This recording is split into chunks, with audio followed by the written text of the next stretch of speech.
This is the painter of the sky. I'm your host, and this is a place where we share stories with a purpose.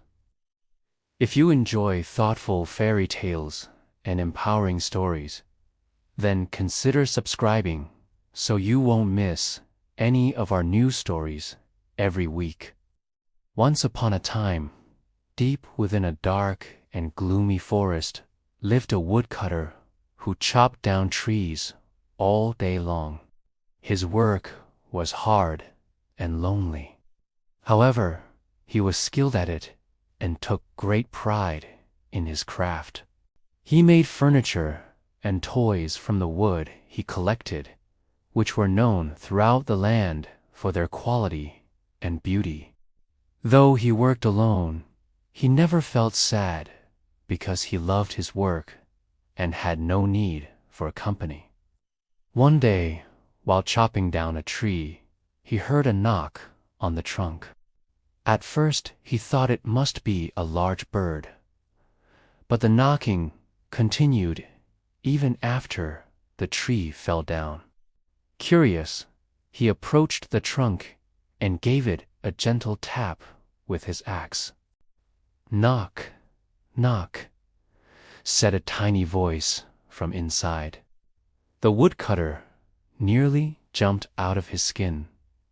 "Who's there?" he asked, startled. "It's me, the spirit of this tree," replied the voice. "You chopped me down, but I have a request before I disappear. Will you grant me passage into your home? I want to live with you and tell you stories in exchange for helping you with your work." Intrigued, the woodcutter agreed. And as soon as the spirit entered his house, the room filled with a warm, golden light. It sat down next to him, saying, "I am grateful for your kindness and would like to introduce myself properly. You may call me Golden."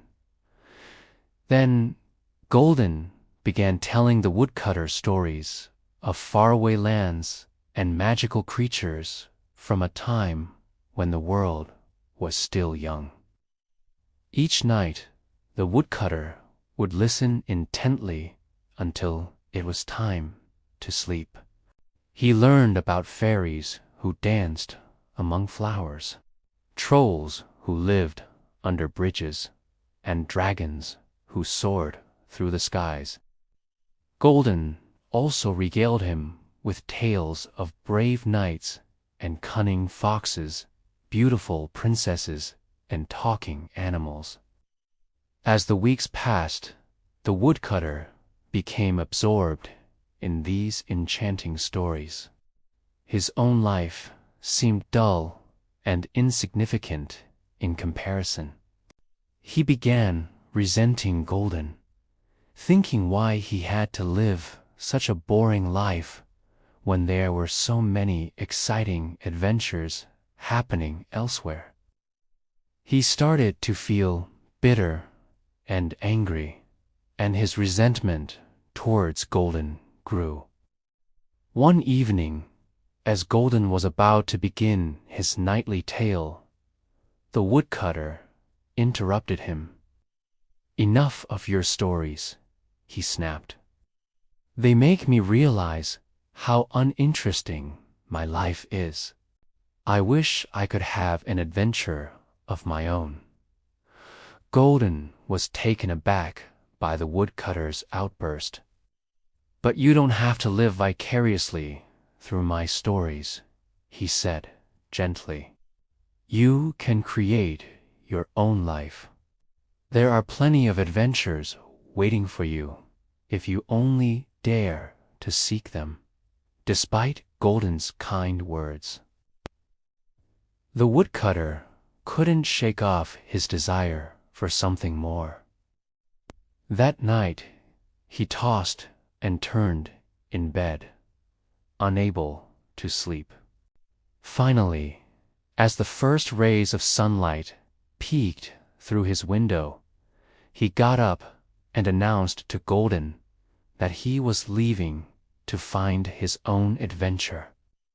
Without a word, Golden rose from his seat and walked over to the door.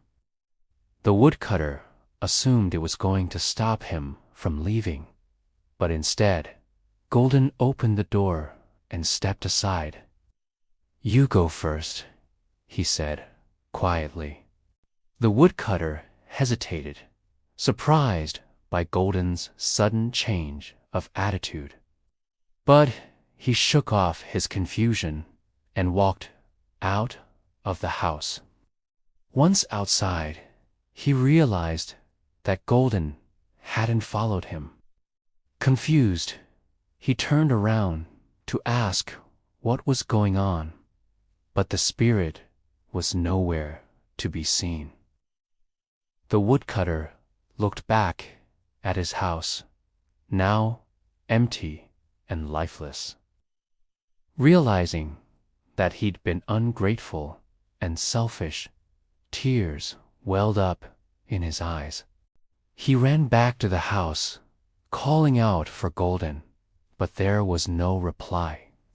Determined to find the spirit, the woodcutter searched everywhere, but Golden had vanished. The woodcutter felt terrible. He understood that he'd lost not only a friend, but also a part of himself.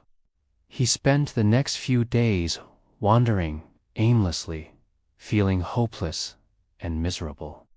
Then he remembered Golden's parting words. Maybe he was right. Maybe there were still adventures waiting for him. With renewed determination, the woodcutter set out to find a new purpose in life. He traveled to distant lands, met new people, and experienced different cultures. But no matter where he went, he couldn't shake off the feeling that something was missing. He tried to ignore it, throwing himself into new experiences, but the void inside him only grew larger. One day, as he sat by a campfire, lost in thought, an old woman approached him. "Why do you carry such a heavy burden?" she asked.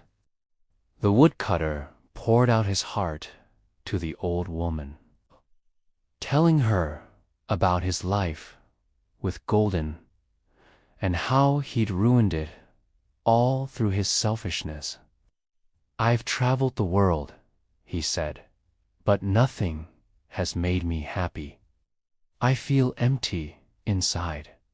The old woman listened patiently, and when the woodcutter finished his tale, she spoke in a soft but firm voice. "You have a kind heart, which is why you feel so much pain over what you did to Golden. But you must understand that everyone, including yourself, makes mistakes. The important thing is to learn from them and move forward. The pain you carry is a reminder of your mistake, but it's also a source of strength. Use it to make positive changes in your life and the world around you." Her words resonated with the woodcutter, and he realized that he'd been wasting his life away, blaming himself and avoiding the present. Instead of dwelling on the past, he should focus on creating a better future. Inspired by the old woman's advice, the woodcutter decided to return home. He knew that he might not be able to bring Golden back, but he hoped to find a way to honor the spirit's memory. When he arrived at his house, he noticed that it had become overgrown with weeds and vines. With a heavy heart, he began clearing them away, and as he did, he found that he enjoyed the work. For the first time, he realized that his life had always been full of adventure, and he'd only needed to open his eyes to see it. The woodcutter decided to stay home and make the most of his life. He used his skills to create beautiful pieces of furniture and artwork, which people from all over came to admire and purchase. He also became known for his wisdom and kindness, often giving advice to those who sought him out, though he never forgot about Golden. The woodcutter found peace in knowing that he'd done everything he could to honor the spirit's memory. And so the woodcutter lived out the rest of his days in contentment, realizing that true happiness comes not from seeking adventures, but from embracing the journey of life with an open heart and a willingness to learn. Thank you for watching this story. What did you think? If you enjoyed it, please hit the like button and share it with your friends. We would love to hear your thoughts on the story. Also, if you haven't already, consider subscribing to our channel. We post new videos every week, and your support helps us continue sharing these stories with the world. Thank you once again for joining us, and we'll see you next time.